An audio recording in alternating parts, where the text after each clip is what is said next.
Assalamu alaikum warahmatullahi wabarakatuh. Shama argamuun jirra jirtu hordoftoota fi kabajamtoota ashootu jirtu nagaa keessan nageenyi badhaadhaa jireenyi keessan akka mana biraan hundumtuu gaariidha. Akkasiin jedha shama argamuun isin jedhee jira. Bulayyaa akka warroonni amantaa garagaraa keessatti argamtan hundumti keessan bakanaaf jiraattanii nagaa keessanii fayyaa keessanii akkam jireenyi badhaadhaa kan nyaattan dhadhaadha. Alhamdulillah hunduu bareeda isiniin jecha warroonni maatii ashootuu hin ta'in kabajaaf jaalalaan sin gaafadhaa gara maatii kootiitti dabalamaatii maatii naaf taasisniin jechuun barbaada. Akkasumas warroonni maatii koo taatanii jalqabaa hanga yeroo kanaatti naa wajjin jirtan galatooma ulfaadhaa isiniin jedha. Ammallee jajjabina sinaaf kennitaniif yaada sinaaf kennitaniif guddaa galatoomaa isiniin jecha dogoggoraa jiruu fi qeeqa jirullee naaf kaasniin jedha. Sababiin isaa qeeqni yoo jiraate nama qajeelcha, yaannillee yoo jiraate nama cimsa hundi isaa ibsidii jechuun barbaada. Akkas sababni isaa namni dhala namaa ta'e namni dogoggorre hin jiru. Kanaaf yaadaaf qeeqallee isinirraa fudhadha isiniin jedha Oromoo kiyya gaarii fi qaalee. Akkas isiniin jedha. Kan kanarraa hafee galatooma ulfaadhaa isiniin jechuun barbaada. Hundumti keessaniyyuu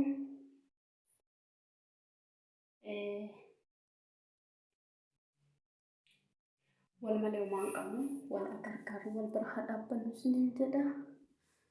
Wal gargaarsi yoo jiraate maal jedhama? Iddii 50 nama tokkoof bahaadha, nama 50 geettiidha jedhama mitiire. Bareedinaa jechuudha. Nama 50 yoo baatan bareedina akkasumaa jechuudha. Sooshaal miidiyaanis kophaa baatanii deemuu hin danda'amu. Walii wajjin yoo taane garuu baay'ee salphaadha jechuudha. Akkasii kana hundi keessan ni beektu. Kanaaf wal haa gargaaru isiniin jechuun barbaada. Kana fakkaataa obboleeyyan qaqqaalii fi gaggaarii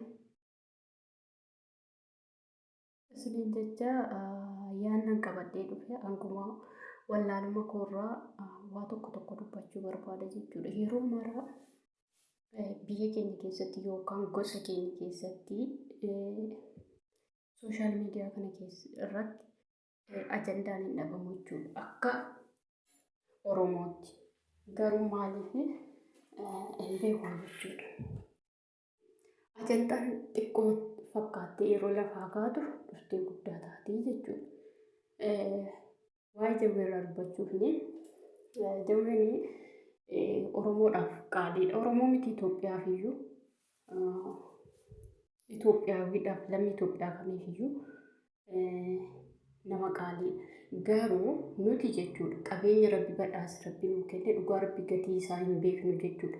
Ormi Oromummaa isaatiif nurkatti naafuu danda'a. Nuti immoo qabeenya keenya maaliif wallaalla? Dhugaa yeroo baay'ee yeroo yaadu gaaffii natti ta'a jechuudha. Maaliifin hayyoota keenya kan bosona jirus kan keenya jennee amanuu danda'uu qabna jechuudha. Dhaamsa kanallee kan hin dhaabuuf warroota paartii deeggartan deeggartoota paartii feetan deeggaruu mirga guutuu qabdu. Isiniif garuu dhaamsa qaba jechuudha. Obboleetti keessa wallaaltota isiniif dhaamaa jira. Sababni isaatis maal isiniif dhaama beektu? Paartii feetan deeggaraa. Paartii feetan deeggartan keessatti yaada wal mormaa malee waliin jibbinaa dhugaan isinitti himan. Maaliifin amma fakkeenyaaf Jawaar Haduu jedhanii itti murteessuun jibbaarraa kan ka'edha malee yaada wal mormuun akkuma jirutti rakkoo miti jechuudha. Garuu du'a kan namatti farachiisu jibbaadha malee mormii yaada natti fakkaatu yookaan an akka kiyyatti jechuudha. Kanaaf kana fakkeessitanii waraana adda bilisummaa Oromoo hin qeeqinaallee hin jibbinaallee jechuudha. Maaliifin waraanni bilisummaa Oromootis kan keenya. Kana jaallattan jibbitan akkasitti amanuu qabdu jechuudha. Kan keenya. Yoo paartii Oromoo qabdu hundayyuu kan keenya jettanii kan amantan taatan dhugaan sitti himan. Wal qoqqooddaa fi wal jibbaan isin gidduutti hin dhalatu jechuudha Oromoo. Maaliif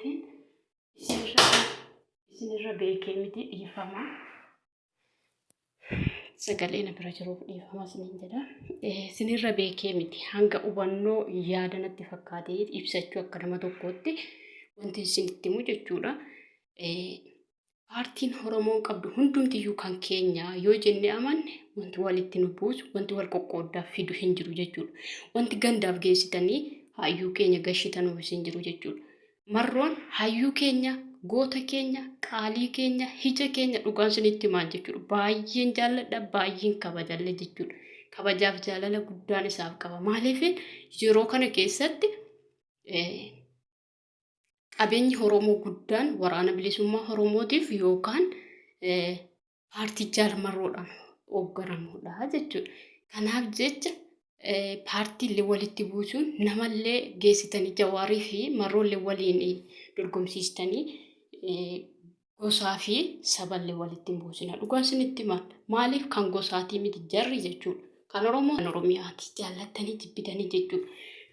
Amma isin bilisummaadha miti kan barbaadan jechuudha. Anamma akka kiyyatti bilisummaan barbaada waan ta'eef Marroon mirgaan deemee yoo dhaqee dura bilisummaa bira gahe eenyuun bilisoomsa? Oromiyaa bilisoomsa, Oromoo bilisoomsaa jechuudha. Akka kanatti hubadha. Akka wallaalummaa kootiitti jechuudha. Maaliif nama waliin nyaachisinaa isinin jechuun barbaada. Keessaa yoo warri sooshaal miidiyaa irraa jechuudha. Warri lafaa walitti illee hin bu'anu hojiirra illee jiru jechuudha jarri. Maasinin jechuun barbaada kanarratti. Kanarratti maal isinin jechuun barbaada? Inni karaa nagaa qabsaa'us jechuudha. Siyaasa karaa nagaa kan qabatee deemus yoo dhaqee dura bilisummaa bira gahe ani bilisummaan barbaada malee karaa qawweetiinis kan deemu wanta jibbuuf hin jiru jechuudha. Maaliif bilisummaa barbaachaaf deeme jechuudha. Ani kaayyoon kan kun bilisoomuu irratti yoo kan hundaa'u ta'e wanta jawwee jibbuuf wanti Marroo jibbuuf hin jiru jechuudha. Yoo dandeetti qabaadhe nan gargaara lammasaanii jechuudha. Yoo dadhabe yaadaaf gammachuudhaan sammuu koo amansiisee hojii jaraa irratti eeggaruun qabaa jechuudha. Isin garuu yoo bilisummaan karaa Marrootiin hin dhufin fakkeenyaaf warroota Marroo deeggaraniif hin jechaara warra kana jechuudha. Yoo bilisummaan karaa Marrootiin hin dhufin bilisummaan qilleensiitu jettu jechuudha. Akkasitti natti fakkaata jechuudha akka hubannoo kootiitti. Ammas immoo warroonni jawwee yookaan paartii jawwee deeggartanu jechuudha. Yoo bilisummaan karaa Jawaariin hin dhufin qilleensiitu bilisummaan karaa biraatiin dhuftu jettanii akkasitti amantu jechuudha. Kun dhugaan isinitti hima dadhabina sammuuti. Oromoo akka kanatti yaadina. Warri siyaasaa akkasitti illee hin yaadu. Isin karaa kamiinuu haa dhufu jechuudha. Maa karaa qileetiin hin dhufin dhugaan isinitti hima boolla keessaa maa hin dhufin nuti bilisummaa barbaanna malee karaa abbaa fedheetiin haa dhufu daandii fedheen haa dhufu jechuudha. Isin bilisummaa barbaaddu wanta ta'e bilisummaa irratti yaada bilisummaa irratti karaa kamtu bilisummaa fida jedhaati yaadaan wal mormaa malee namni haduu jettanii namatti hin murteessina. Kanaaf akka hubannoo kootiitti kun dhaamsa obboleettiin keessan wallaaltuu irraa isinii dhaamameedha. Isinirra beekeetii miti jecha kana kan isiniin jedhaa jiru. Sababiin isaa jawween haduu jedhaniitti murteessuun jibbaarraa kan ka'eedha malee yaada mormiitii miti. Akkasitti waan anu hubadheedha kan obboloota kan koo qaqqaalii fi gaggaarii. Yoo akkasitti hubanne qabeenya keenya jennee kan kaabatti dhalates, kan kibbatti dhalate, kan giddu galeessatti dhalate, keessatti yookaan dhalate kun qabeenya kooti, qabeenya keenya jennee kana bannu taanaan wallaahi uma tokko jibbaan isinitti hin dhaga'amu isiniin jedha jaalala malee. An dhugaa isinitti guyyaa tokko Marroollee hedduu tokko hin jaalladha. Wallaahi baay'een jaalladha. Akkasuma jawwees baay'een jaalladha. Maaliif galata jaraa deebisee fixuu hin danda'u jechuudha. Akka intala Oromoo tokkotti ofirraa hin dubbadhu. Galata jawweellee deebisuu hin danda'u. Galata Marroollee deebisuu hin danda'u. Fakkeenyaaf maqaa jaraa isinii dhahi malee beektonni keenya, hayyoonni keenya warri jaraan dura hojjetaa turan kan akka Dr. Mararaa, kan akka Daawud Ibsaa hedduu isaaniitu jiru jechuudha. Baay'een kabaja, baay'een jaalladha. Kooti jedheetiin hamana. Jarri paartii garaagaraatiin haa deeman malee ani kan barbaadu ofii kootiifis ta'e biyya kootiifis ta'e saba kootiifis bilisummaan barbaada waan ta'eef wanni jira jibbuuf hin jiru jechuudha. Kan fedhen bilisummaa yoo naa dhufe gammachuun simadha jechuudha. Isinis osoo akkasitti kan yaaddan taatanii abaluu haduu abaluu jiraatu lubbuu namaatti illee faraddanii jechuudha. Dhugaan sinitti himaa rabbi nu jalaa najjeesin hunda isaaniiyyuu beekaa rabbi wallaahi waggaa kuma nuuf jiraachisuun. Maal abboo kan wallaahi kan bosona keessa jirullee rabbi wallaahi bosona keessaa baasee jireenya bilisummaa nuyiif isallee jiraachisu. Akkasitti nuuf karadhaa malee obboloota kan ku habaluu haduu du'aanutu bilisummaan nu dhufeeti har'a obboleessi keenya qaalii fi gaariin erga du'e waggaa 3 bilisummaan nu dhufee jira gaddaaf gadadoo malee jechuudha. Duuti nama wanti inni nuuf fidu tokko illee hin jiru jechuudha. Garuu akka inni hubadhetti namni kun namni jedhee yoon dogoggoruu dhabaadhe namticha social media irra taa'ee nama rabsu namicha TikTok irra taa'ee nama rabsu du'aallee hin kabaju jechuudha. Yeroo baay'ee namni suni Abbaa Jifaar irratti illee qabsaa ture jechuudha. Abbaa Jifaar boolla keessatti nama reeffan kabajee jiraa nama kabaja jedhamee hin yaadamu. Maaliif namni osoo kabajaa qabaate waan fedhe yoo hojjete yoo addunyaa kanarraa galee namni ergaan ni addunyaarraa galee booda maaliif xureessu innoo galeera rabbiin wal ga'e hojii isaatiin wal ga'e kan isa adabu rabbi jechuudha. Yoo waan gaarii hojjetillee waan badii hojjetillee jechuudha. Kanaafuu namni kun yoo isan jedhaa jiru ta'ee fi namni jawween haduu jedhe kun nama du'aa namaayyuu reeffayyuu nama hin kabajnedha. Kanaaf jettanii habaawootu jedhe yookaan waraana bilisummaa Oromootu jedhe jettanii geessitanii gandaa fi lagallee waliin qoqqoodanii waliin nyaachisinaa isin jechuun barbaada. Oromoo kiyya qaalii fi gaarii isinirra beekee miti. Yaanni kun garuu hana isin ilaallata, isinis ilaallata, isaanis ilaallata, hunda keenya ilaallata. Sababiin isaa qabeenya keenya hundaati. Badhaasa rabbiin yeroo kana keessatti kibbaa fi lixa keessatti nuuf kenne jechuudha. Ija keenya bitaaf mirga. Dhugaatiin itti himaan baay'ee tokkoon jedha. Wallaahi angas kana jaalallaan jawweedhaa fi marroodhaaf qabu daangaa akkasii qaba jedhee dhugaatiin itti himaa. In beeku hanga kana jedhee isinitti himuu jechuudha. Baay'ee tokkotiin jaalladha. Mataan illee jara bowwaafachuu dhugaa dubbachuuf mataan abowwaafatu yoo jedhanii arguu fi dhagahuu hin fedhu jechuudha kan isaan lammanii. Wallaahi ani guyyaa tokko waggaa lamman kanaanatti fakkaata hundi dogoggoruu dhabaadde marrootu du'e jedhanii. Wallaahi ani marroo hin beeku jechuudha. Suuraa isaallee dhiyoodha kan hin argaa ture jechuudha. Duratti hin beekun ture.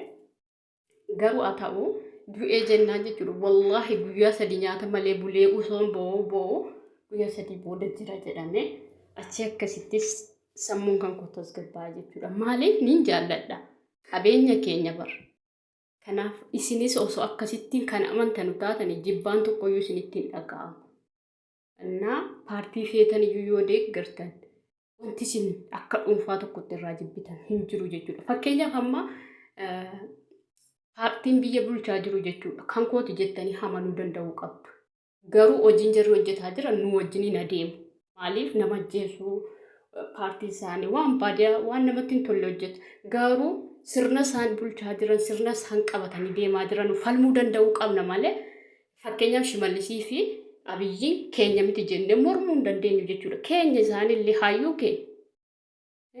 hayyoota keenya isaanillee garuu adeemsi isaanii nuti ilaallatu nu fakkaatu waan ta'eef adeemsa jaraa sana mormuu qabna malee jaratti illee hadu'an jennee du'atti murteessuu hin qabnu jechuudha. Dhugaan isinitti yeroo kana keessatti namni Oromoo irratti miidhaa dalagaa jiru yoo jiraate Jawaaree Abiyyii fi Shimallis Abdiisaati. Garuu an akka kiyyetti jiraan adu'an hin jedhu. Maaliif haa jiraatan?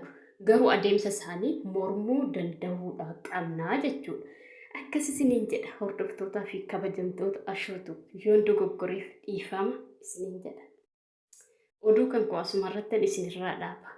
Hayyoota keessan kabajaa kan eessatti iyyuu dhalate jaalladha. Dhugaa isinitti himan wanti hundiyyuu hin darba. Bilisummaan dhuftee hin dhufti. Haftee hin hafti. Hayyuu keessan kabajaa jaalladha isiniin jechuun barbaada.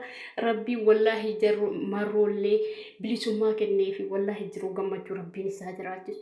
Oromoo fi Oromiyaaf jedheetu malee akkuma kee kana akkuma koo kana jiraachuu nama danda'uudha bar. Ganaa qeerroodha bar. Kanaafuu jennaan rabbiin hunda isaanii waggaa kuma nuuf jiraachisu isiniin jechuun barbaada. Baay'ee tokkoon jara jaalladha, baay'ee jara kabajaa. Wallaahi isinillee naaf galatoomaa ulfaadhaa hordoftootaa fi kabajamtoota shootuu yoon haasaa kana keessatti isinitti sardamee dogoggorallee yoon dubbadhee jiraadhe dhiifama naaf godha. Yaadaaf qeeqallee naaf barreessa. Kabajaaf jaalalaan isin gaafadha. Hordoftoota kiyyaa laayikiif koomentii keessan abdiin isinirraa eegaa galatooma ulfaadhaa isiniin jechuun barbaada.